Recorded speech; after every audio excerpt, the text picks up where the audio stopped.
Hi, this is the promised video on radiation mapping in Climate Studio.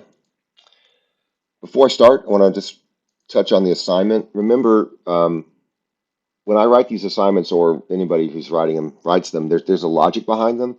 So the first thing you really want to do is to read through the assignment and see if you understand it. Like, why would I ask you to calibrate? It's because the two models are using the same, because these are simulations and the two models are using the same data, so they ought to be the same. And we actually have charts coming from both Climate Consultant and Climate Studio now that are the same, so we should be able to check and see if what we're doing makes sense. And that's always so important in this kind of work.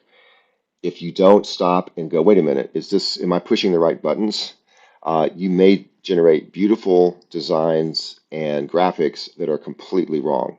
And once you get into the professional world, that's disastrous, right? So that's why I did that.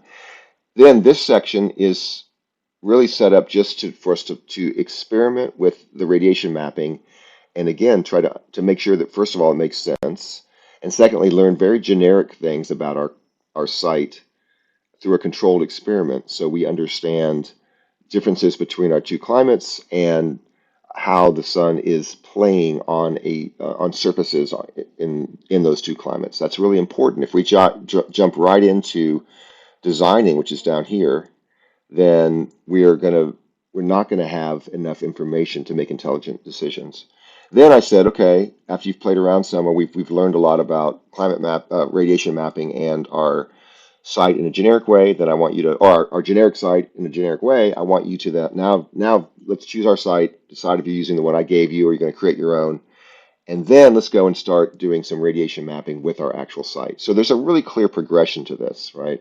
And that's something I didn't see reflected in a lot of the submissions, is an understanding of, I mean, it would have just been smart to have something from each of these, well, not smart, it's really required, each of these subsections of the assignment. And again, if you're just going through and saying, what's he asking for here, what's he asking for there, and trying to do it, you're not going to understand the assignment, and you're not going to, and you're not going to do well on it because you're not trying to please me here or just try to check off a box of something I told you to do. You need to understand why. I'm really trying to teach you how to do design using environmental information, right? And so that's a complex activity, and it's way more than just following instructions. All right, but at the same time, lots going on. I understand this is all new. I'm not. This is I see everybody working. That's all. I'm happy to see that. So that's not a criticism. All right, so let's go into our model. Here we are in Rhino. First thing I want to say is, let's say I'm going to draw a box. However you guys are modeling. Um, Right now, this is all just one surface, and that's not going to work for radiation mapping. So the easiest thing to do here, if I have something that's not all surfaces, is just explode it.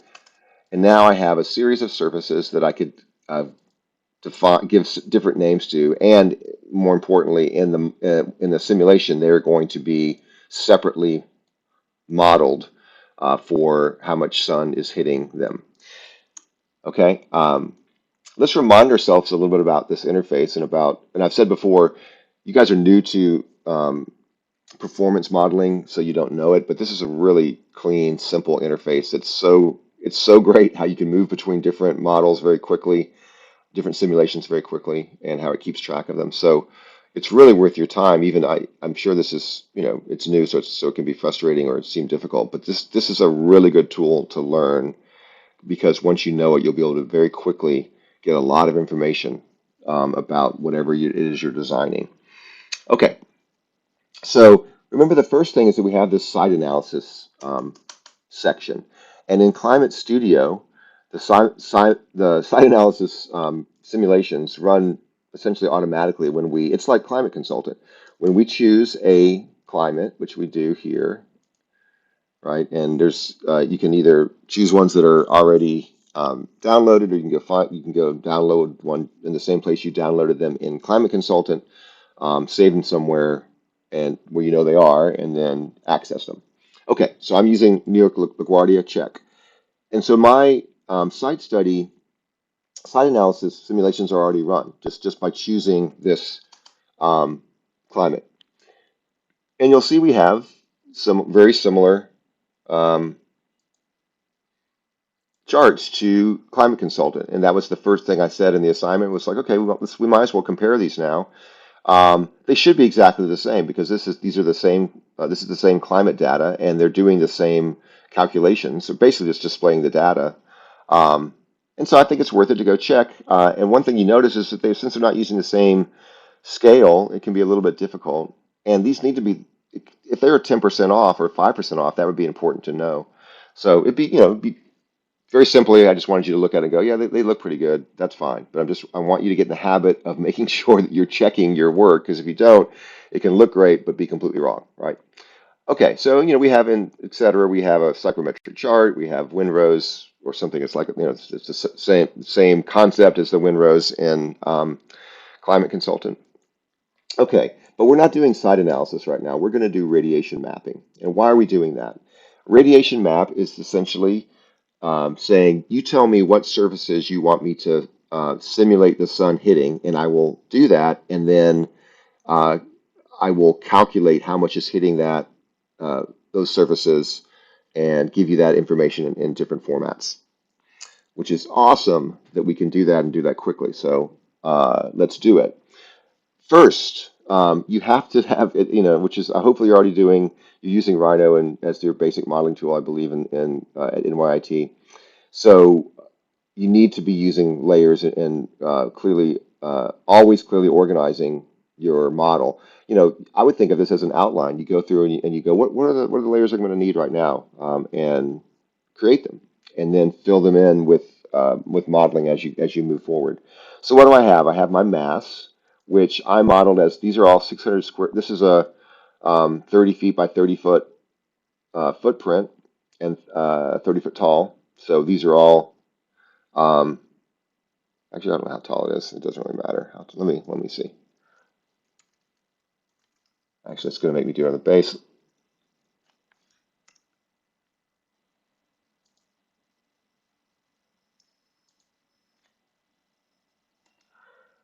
Sorry. Let's just check the width.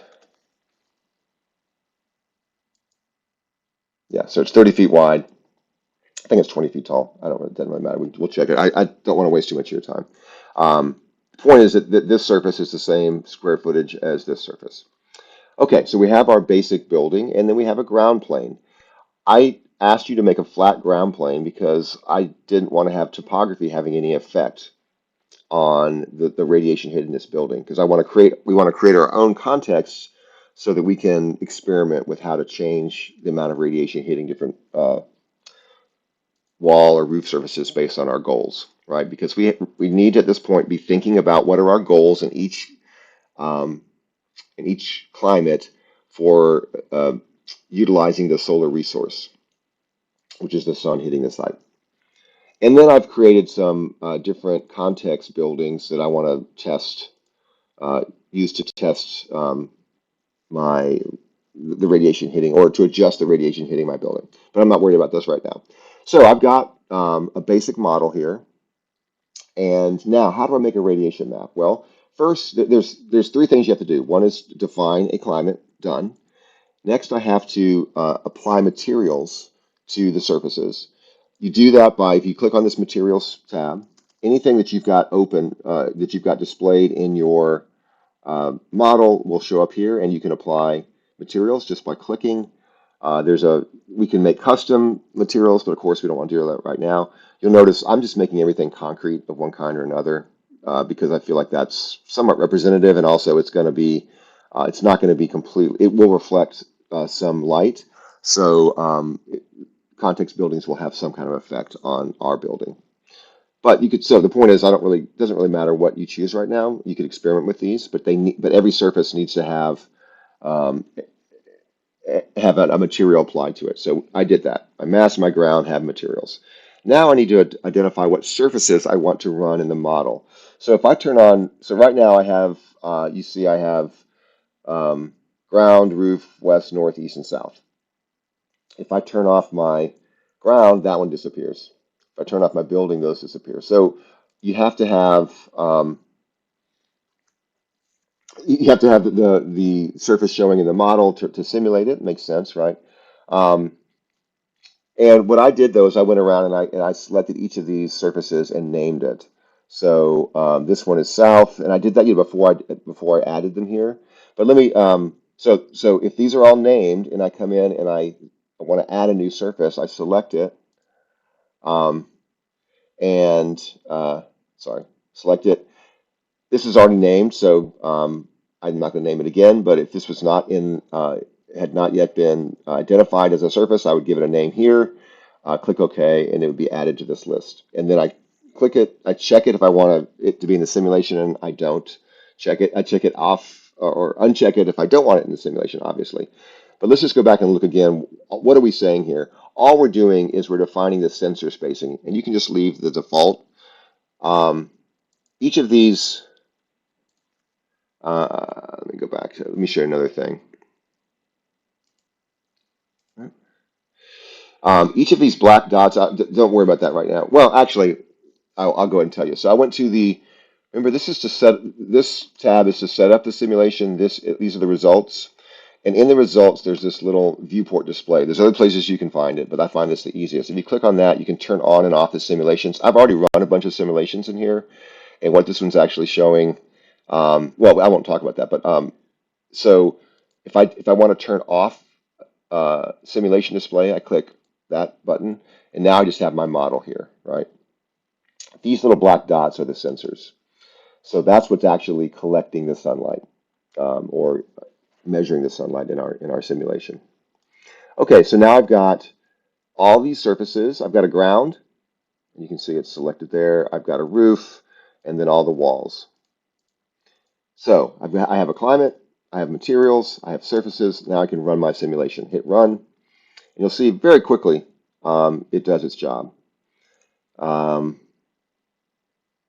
These little numbers, you can pass over the sensors, and it will tell you what they are reading. And when we're done with the simulation, I'll give you the total. If I come over here to my simulations section, you can see this is already done. So I have a fast computer, but also this is not a lot of modeling. And a great thing about this about Climate Studio is their approach to the algorithm is that they have some way of estimating right off the bat what they think the output's going to be, and then each pass is just improving upon that estimate. So you get a somewhat, or usually a pretty accurate, in my experience, accurate number right off the bat, and then you'll see. Let me just run. Well, if you run it, you'll see when you're in the results tab, there'll be like a number of passes right here, and then a percentage. Anyway, so we did our run, and we now can see that what do we have here? We have our different surfaces. We have how much square footage they are. So the ground is pretty big. The roof is 900 square feet, and each of the walls is 600 square feet, which means they're 30 by 20, so it's 20 foot tall. Then we have kilobTUs per day and kilobTUs per square foot per year. I've given you a nice little chart that I would just keep that. I would download it and keep it for future reference because you'll be needing to slowly start understanding all these terms. Just think right now of BTUs as an amount of energy. So it's just a measure right now of solar energy. And kilo K means 1,000. So this is 1,000 BTUs per day. So that means on the entire surface, what's the average per day over the year or over these different months? And we can scroll over our charts. You can see here that usually it'll identify the different services specifically. Anyway, so and then so we have kilobTUs per day as an average, and then kilobTUs per square foot per year on the entire surface. So let's just look at that for a second. What is this telling us? Well, first of all, the roof has the most, well, the ground has the most. No, actually, it doesn't. The roof has the most per square foot per year. The ground has the most per day, which is why it's probably better to do square foot per year because the ground, this is based on size. And so we really, if we're doing a model where we're not comparing apples to apples, then I mean, in other words, we have different sizes of different surface areas for the different faces, then we could just look at per square foot per year. So, we really you could do this same exercise with something that isn't doesn't have the same consistent size, but I just think it's good to start with something that's clearly the same. Up to you. Anyway, so we're saying that the south has more sun hitting it than the west, which has more than the east, which has more than the north. Does that make sense to us? Well, let's go back and look at our sitemap model. Well, actually, we don't have to look at the sitemap model. We have to go back here to turn on our sun. And let's take a look. So we're in New York. We're saying, and let's go back to, let's set this at noon. And we're about, let's go to December. We're about at the winter solstice in New York. And so the first thing is, does it make sense that the north side is getting the least amount of sun? Well, if we scroll, so here's a winter solstice where we're the lowest in the southern sky. Here is the summer solstice when we're highest in the southern sky, or the highest in the sky. And you can see that so this is the south side of the building. The sun never gets to the north side. So that's why north side is good artist lighting, because it never gets direct light in our climate, and in the northern hemisphere generally, right? So that makes sense. Okay, great. That's a general thing to understand. But what about the fact that the sun is there's more on the south side than on the east and west? Well, let's just do let's look at that. So I'm going to come over here to sunrise happening. We're in winter. It's 7:30, but already as soon as the sun comes up, because we're so far to the east that the sun is rising, right? The sun's going to rise further and further in the east or the northeast as opposed to the southeast as we get closer to the to summer. So right now, as the sun comes up, we're getting sun on both the east and the south, right? And then as the sun we're going through the day. We're now at 8 o'clock. We're at 9 o'clock. We're still hitting both pretty well. About 10, getting close to 11, we're starting to lose sun on the east side. And now by 11:30, there's no sun on the east side, but we're still full sun on the south side, and we're doing that for a while. Now, if we go to the west side, there's no sun there yet, right? So now we're going around and around. There's no sun on the east, starting to get a little bit on the west. Okay, now we're at like 1:30, starting to get some on the west, and now we're going to get full west. That does make sense, right? Then that there's going to be more sun on the south side than on the east or the west because of just what we just showed, right? So as a baseline, our radiation map is making sense. But what's better than to have in the radiation map than to have this general thing, which is what we tend to do? Well, we don't know how much. We go, yeah, there should be more sun in the south. But now this simulation we just ran tells us exactly how much difference. We're saying that per square foot per year, it's 412 kilobTUs per square foot per year in the south and 320 on the west. It's a pretty big difference. And per day, it's also, it's a large difference. So, but we know the exact amount. And so we could also then, we could use this number as we start deciding how large we want the openings to be on the south versus the east and west, right? So now we have a real number as opposed to a general concept. That's the direction we're going in this class. Start with a general concept, head toward numbers and a much more robust design, set of design information. Okay, I'm going to delete that radiation map that I just did. So I'm here in the results. I'm going to delete it. Why am I doing that? Well, it's because I've already done a bunch of them, and I've already actually done that one. That one is this one. I'm going to go turn off so I came back to my site analysis, or to my workflows, Climate Studio Workflows tab, and I am going to go to my sun and turn off the shadows. Okay, so what do we do next? Well, we have this basic solar study for New York. Let's go to my second climate. I ran one for Phoenix, and I could compare the two, right? So I can say, let's just even do, I'm going to do a screenshot.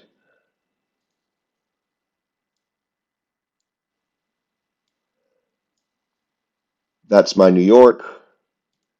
Here's my Phoenix.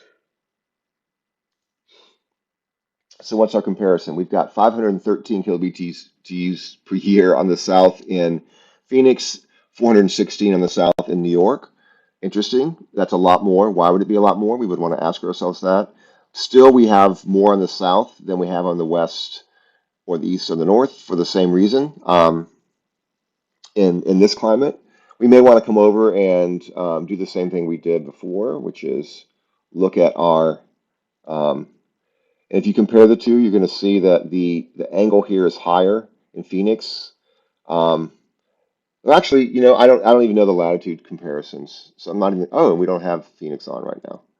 That's interesting. I would think when we're looking at. So see, I just learned that. I thought that it would change the climate there here, but it didn't. So let me just quickly do that.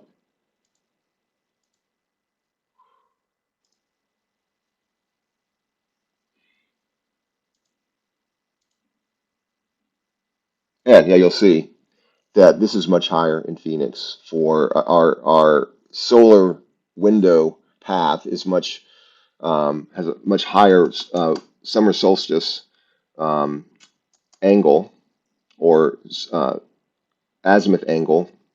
I'm sorry, altitude angle. Right. This is the altitude angle here from between here and the sun. The azimuth angle is the angle around this circle.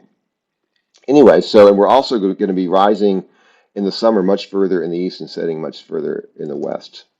And so we could go on through and think this climate through in the same way I just did with New York.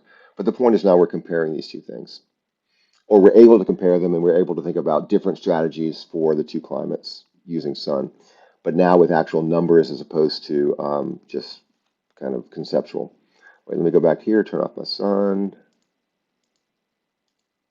Okay, so let's just now the process is the same. What I did is I ran the same exact model in New York as I did in Phoenix.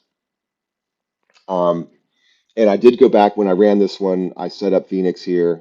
You can see. Well, actually, I just changed it. So all I just learned is that it doesn't change it in the workflow. It has changed it in the model itself. So we can now compare these two different climates, and we can even see. And by the way, I don't know if these colors are coming from this chart down here or this range, and we can set those, and it will change the sensitivity of this color layout. But we can. So this is a good. Just again, conceptually, we can see that that in Phoenix we're much more yellow and orange, and in New York we're much more orange and purple. So there's more sun in Phoenix, which is what we would assume. Okay, so then what? So and again, you would get into the numbers there, compare them, do whatever you thought made sense in terms of you understanding your site and how you're going to use the solar resource in your design. All right. So then what else did I do with this very simple model? I added context. So I said, okay, I understand that the South has got more than the East and the West, and let's say I know that I want to make sure that I maximize the sun on the south side of this building in the winter because I am using direct gain, which requires solar access on the south and to hit thermal mass on the inside of the building. Um, and well, I don't. There's so many things to talk about. I don't want to overdo it. So okay, so that's the basic idea.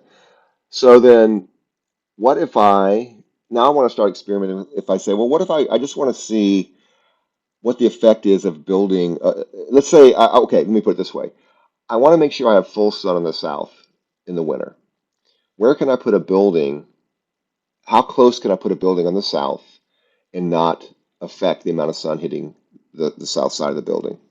So I said, okay, I'm just going to put a big building along the south that I know is going to pretty much block or that's going to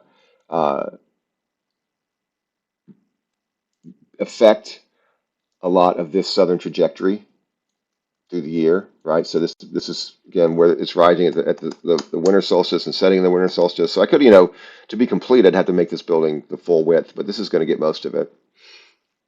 Um, and so then I ran a simulation which I called the NYC Rad Context 1, CON1. And here's the results. So how is this different? Let's see, let's just compare quickly. South is 388. And here, without the building, the south was 416. So even with this building that, from this graphic, doesn't look like it's affecting that side at all, or this southern face. Let's go back and look at the solar shading. And I'm going to turn off the simulation. And I'm going to turn on that building. And I'm going to go to when the sun should be the lowest in the sky, somewhere around here at noon. Yeah, there's this shadow's not hitting that building. So why is it affecting them out? Why is the amount of sun hitting this surface less? Well, it's because there's less sun reflecting off of the ground. Is my summation, what I'm guessing, or I'm using this tool to analyze. This shadow is causing less sun to reflect off of the ground and hit this surface. And therefore it's reducing the amount of sun that's hitting the surface, even if there's no direct shadow in the building. That's really interesting. And so if I wanted to increase the amount of sun on the south, maybe I could put a more reflective material here. Maybe I could put water here, on the south side.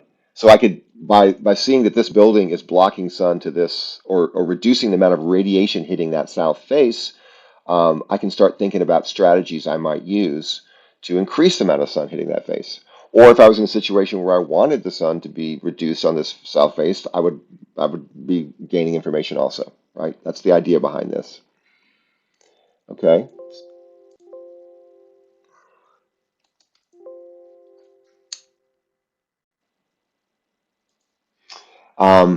There was a window open for I clicked on one of these sensors. I clicked on one of the surfaces, and it had opened up its sensor reading window on my other screen. That's why all those beeps were going on. Okay, anyway.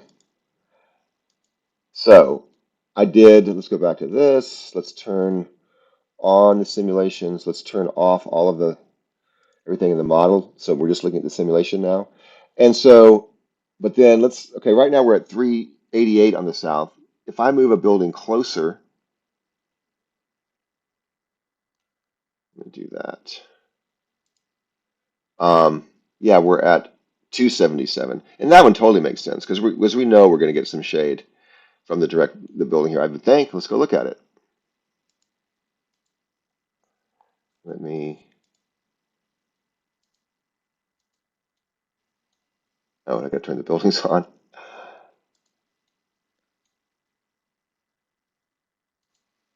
Yeah, see, already I'm definitely getting some shade on that that wall right here. And then I did another one where let me turn this on, turn off. You see, it's quick, but you gotta get nimble at this.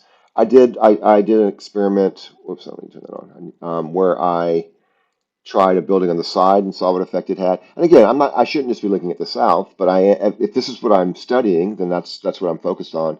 And let's see, we're at 513 oh, I'm in Phoenix. Yeah, I thought that was high.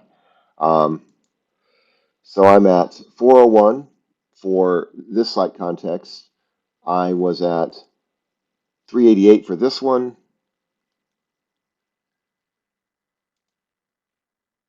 277 for this one, and then the original was 416. So yeah, so so we're even reducing sun on the south side with this building. And then I did the same thing with Phoenix. Now, I wouldn't say that you don't necessarily need to do the exact same context, since this is a completely different design, since you're in a different climate. But the point is that you want to be organized. You go through and you compare these. You make studies in your different climates and compare them. All right. So, is there anything else I need to say? It's so straightforward. We have, and just remember that you want to look at what your outputs are here, decide which ones make sense. If that's confusing, you just got to think about it and try to, do your best to get some useful information, and then I'll talk to you about it if you have questions, or I'll comment in your assignments. You can download all of this data here. If you export data, it will export it as, let's just use sensor. Let's use, and I can open the location, and I can. So I've got a bunch of these different CSV files, which are actually, if you open them, they'll open in Excel. If you haven't used Excel before, it's a good thing to start trying to figure out. And so we have a nice chart here of the surfaces in that particular study, and their solar radiation amounts.